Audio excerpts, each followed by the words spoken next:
Sepanjang sejarah Islam, perempuan telah memainkan peran penting dalam berbagai bidang kehidupan, politik, pendidikan, militer, hingga spiritualitas. Namun, banyak dari kontribusi mereka yang tenggelam dalam narasi sejarah yang didominasi laki-laki.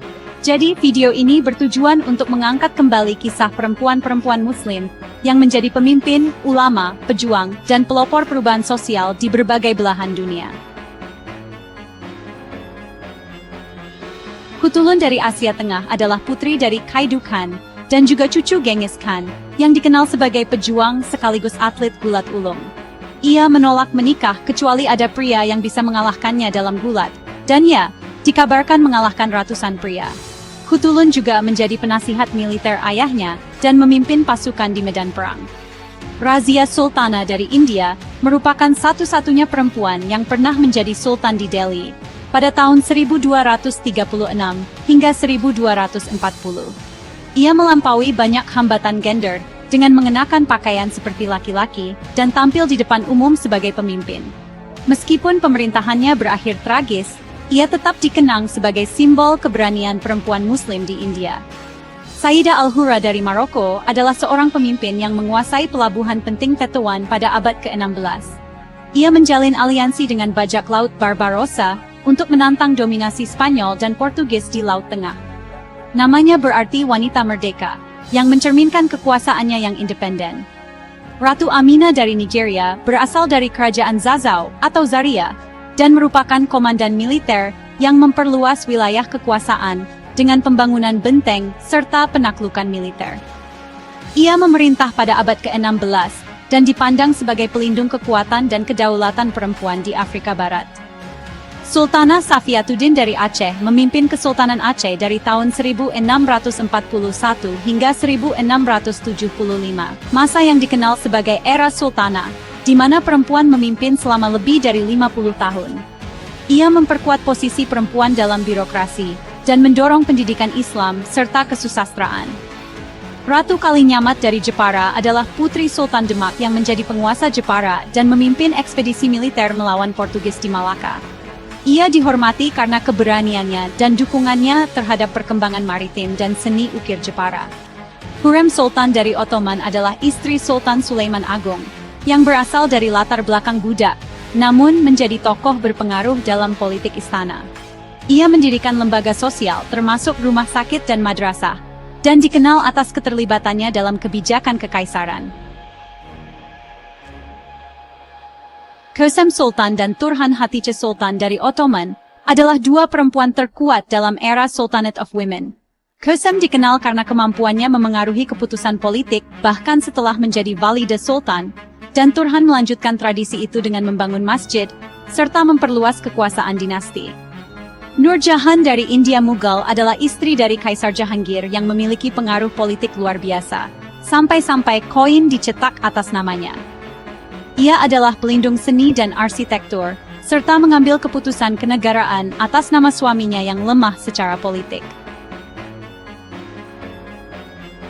Fatima Al-Fihri dari Maroko adalah pendiri Universitas Al-Qarawiyyin di Fez pada tahun 859, yang kini diakui UNESCO sebagai universitas tertua di dunia. Ia mendanai pembangunan tersebut dari warisan keluarganya, menjadikan lembaga ini pusat pembelajaran Islam selama berabad-abad. Aisyah binti Abu Bakar, istri Nabi Muhammad SAW, merupakan salah satu periwayat hadis terbanyak. Ia terlibat aktif dalam diskusi hukum dan politik setelah wafatnya Nabi, dan menjadi rujukan bagi banyak sahabat dan tabi'in dalam hukum Islam serta tafsir Al-Quran.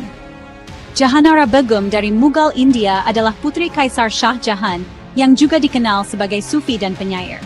Ia menulis karya spiritual, mendirikan masjid, serta menyokong pembangunan masyarakat, dan memiliki pengaruh politik yang besar di Istana Mughal. Tahira Qurrat Al-Ain dari Persia adalah seorang intelektual dan reformis dari gerakan Babisme di Iran pada abad ke-19. Ia memperjuangkan kesetaraan gender dan pendidikan perempuan. Eksekusinya oleh negara menjadikannya simbol pengorbanan demi pembaruan sosial dan spiritual. Zubaidah binti Ja'far dari dinasti Abbasiyah adalah istri Khalifah Harun al-Rashid, yang terkenal karena proyek pembangunan infrastruktur besar, termasuk jalur air Zubaidiyah, yang membantu para jemaah haji.